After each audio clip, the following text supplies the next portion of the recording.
As the Biden campaign falls apart, Democrats remain in panic over Biden's re-election prospects.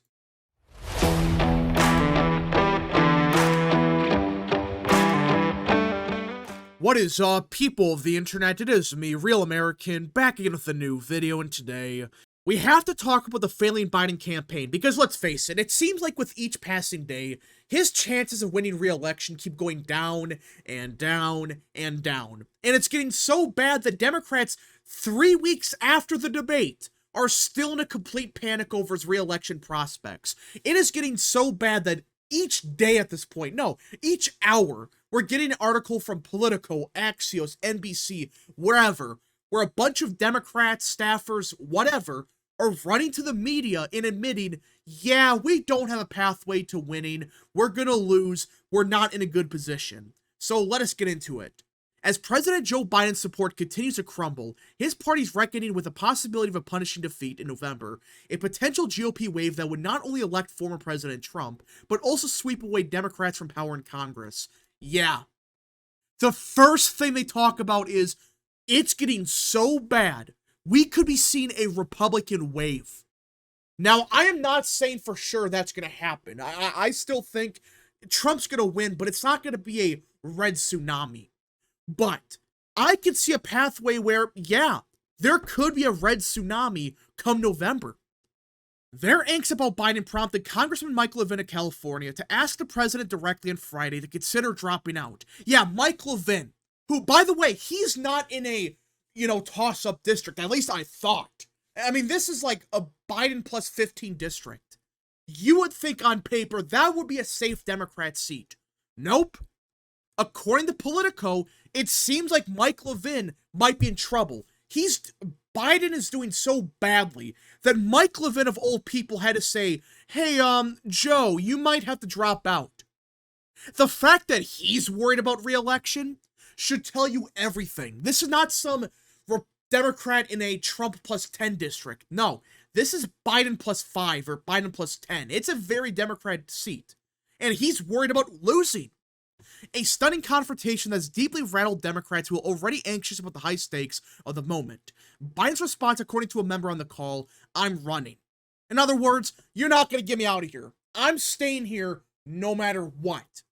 Which I think's hilarious, but that's what they get for picking Biden, who is notoriously stubborn. Even before he got dementia, he was very stubborn, he was an asshole, he doesn't care. And now, Democrats are realizing, oh wait, he's stubborn, he's senile, and now he's not going to leave. We are stuck with him.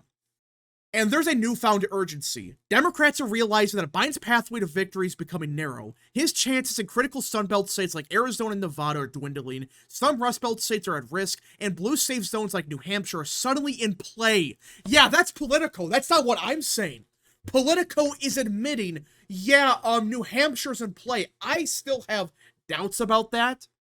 But if they're struggling there, what's happening in Wisconsin, Pennsylvania, Nevada, Arizona, the actual swing states? If New Hampshire is really in play, and states like even New Jersey are in play, Biden is screwed. And that's why Democrats are panicking, because it's not just he's getting crushed in the swing states. He's getting crushed, not crushed, but he's doing awful in states like New Jersey, New York, New Hampshire. Some big donors are threatening to withhold millions of dollars in pledges to pressure Biden to step aside, and rewarding lawmakers who urge the president to let someone else take his place. What a great situation for Democrats, by the way. I mean, seriously. When big donors are saying, we're not going to give you $100 million unless Biden drops out, that is bad. Because now they're at a fundraising disadvantage. And you could argue, that's the only reason before July, Biden was in the race. He had money. And now the big donors are saying, nope, we're done. Unless someone else is the nominee, we will not financially back the Democrats, at least at the presidential level. But we will back people that tell Biden to drop out. Which that should tell you everything about how bad of a situation this really is. This isn't a grand conspiracy by the far right or the media. This is the people that actually run the Democrat Party. They finance the party. And they're saying, We're done. Unless it's someone different, we will not support the Democrat Party at the presidential level. All these forces are feeling a panic within the party that Biden's meltdown could catapult Republicans into a trifecta in Washington. Some worry that Biden could drag down the rest of the ticket so badly that they not only fail to win back the House, but Trump and Hill Republicans could be handed big enough majorities in both chambers that actually carried out huge GOP priorities. Good Lord, it's that bad? So they're not talking about, oh, Republicans get a small majority. No. They're so worried that Republicans could actually get a huge majority in both chambers, and therefore, they can pass whatever they want. Now, that's still kind of misleading because you got the filibuster and you got people like Susan Collins and, Lisa Murkowski, but if it's getting that bad where they're talking about, oh, wait, Trump could theoretically do whatever the hell he wants for at least 2 years, this doesn't even factor in the fact, oh yeah, by the way, Trump doesn't have to run for re-election. If he wins in 2024, he can do whatever the hell he wants for the next 4 years. He can do something with immigration. He can do something with the tax code. Anything. And that's why Democrats are really worried. Not necessarily that they're going to lose the presidency. That's bad enough. But Biden is doing so bad that Trump is about to get a huge majority. According to Politico, I still have some doubts about such a big majority being possible. It is, I guess, possible, but for it to be likely, I don't know. The anxieties about being tied to Biden, who polls show has lagged behind Trump in key battlegrounds for months, but has slipped even more recently, permeate the entire ticket. And this is something that Democrats failed to realize about 2022. The only reason there wasn't a real red wave is because a bunch of Democrats were successfully able to avoid being tied to Biden. That's a fact. That's why they kept the Senate till they expanded their majority. And they barely lost the House.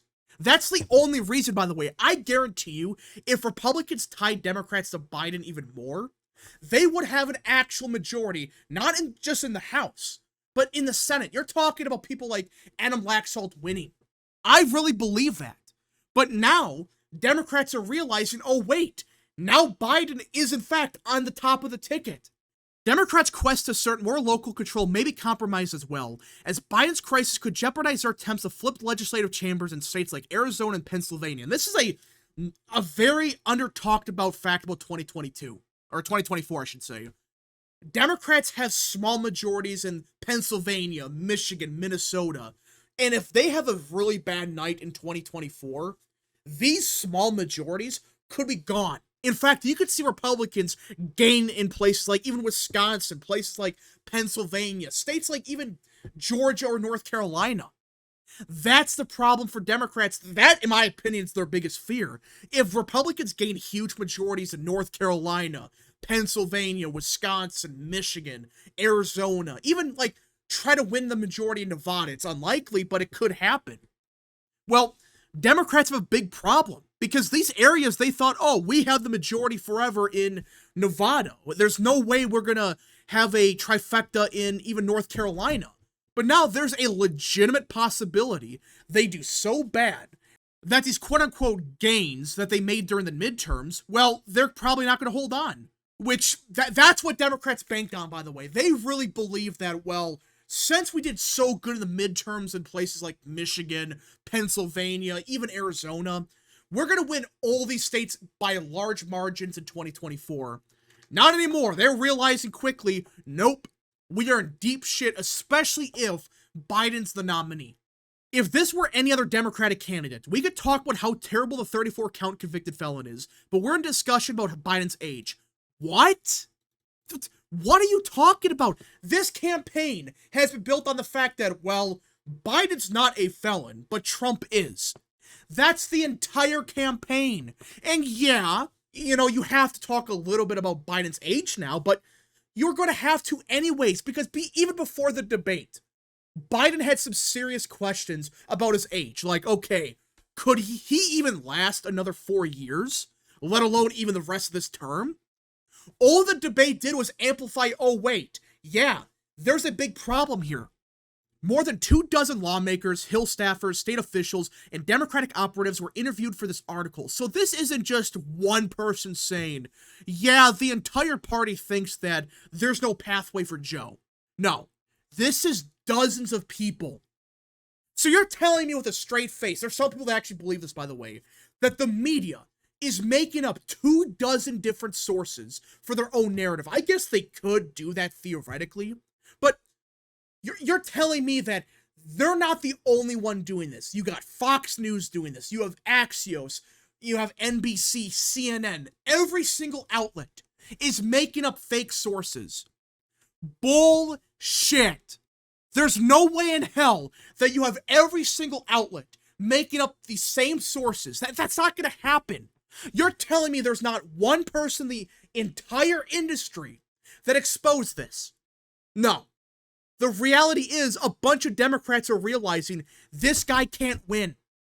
Inside the Capitol, Democrats who fear Biden can't win make up a majority of the party, and a growing number are willing to say so publicly.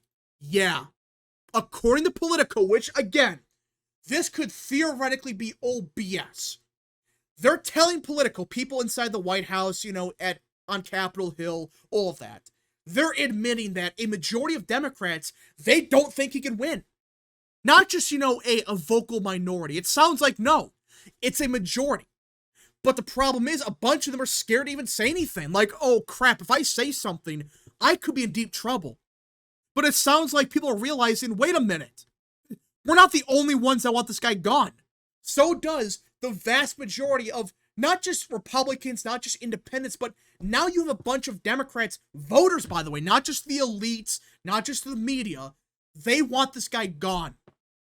It's over. 1-8 to a battleground Democrat, center the fight to flip the House. It doesn't matter if they're outperforming him by 35 fucking points. The math doesn't work. Man, that is not good. And I think he's exaggerating. This 8 is exaggerating the 35-point swing. But it really sounds like, yeah, we have to outperform him by so much to even have a chance at the House. If that's the case, that's why they want him gone. It's getting so bad the Democrats are realizing, we're not going to win the House. We're not even going to have the Senate. We're not going to have anything after November. Nothing. And we got to get rid of Biden because we think, oh, if we get rid of him, we're going to win. Which, that's just false, but that's what Democrats really believe. And it just keeps getting worse and worse and worse. It's like, at some point, they're going to have to make a decision. And among those Democrats, especially in the House, there's a growing dread that the political gravity has shifted enormously in the last week. On Monday, Biden's campaign had temporarily quieted his defectors, which that was because he had a decent interview on ABC for his standards. It was still bad, but at least for Biden standards, it was okay. It's still a D-, but it's still a passing grade technically. But that's the only reason for a couple days people were like, maybe it really was just one bad performance. But by Friday, many senior Democrats privately believed a push to remove the president at the highest levels was inevitable. Not just it might happen. It sounds like they actually believe, yeah, there's going to be a coup attempt here. Not saying there's going to be a military coup, but there could be a political coup within the next week. That's what they're saying here. Is that going to happen? I don't know. But the fact that they're even saying that it's inevitable, not just, oh, there's a possibility. No, it's going to happen. I'm starting to think he's gone. Will he? I'm not 100% sure, but how do you even recover from this? I don't think you can. I really believe that he's done. And Democrats as a party, they're just screwed. No matter what they do, they're going to lose. Anyways, folks, thank you so much for watching. If you guys did enjoy this video, smash the like button down below, subscribe, share with your friends, hit that little bell, follow the social media accounts in the description down below, and of course, join the channel today. Godspeed to all of you.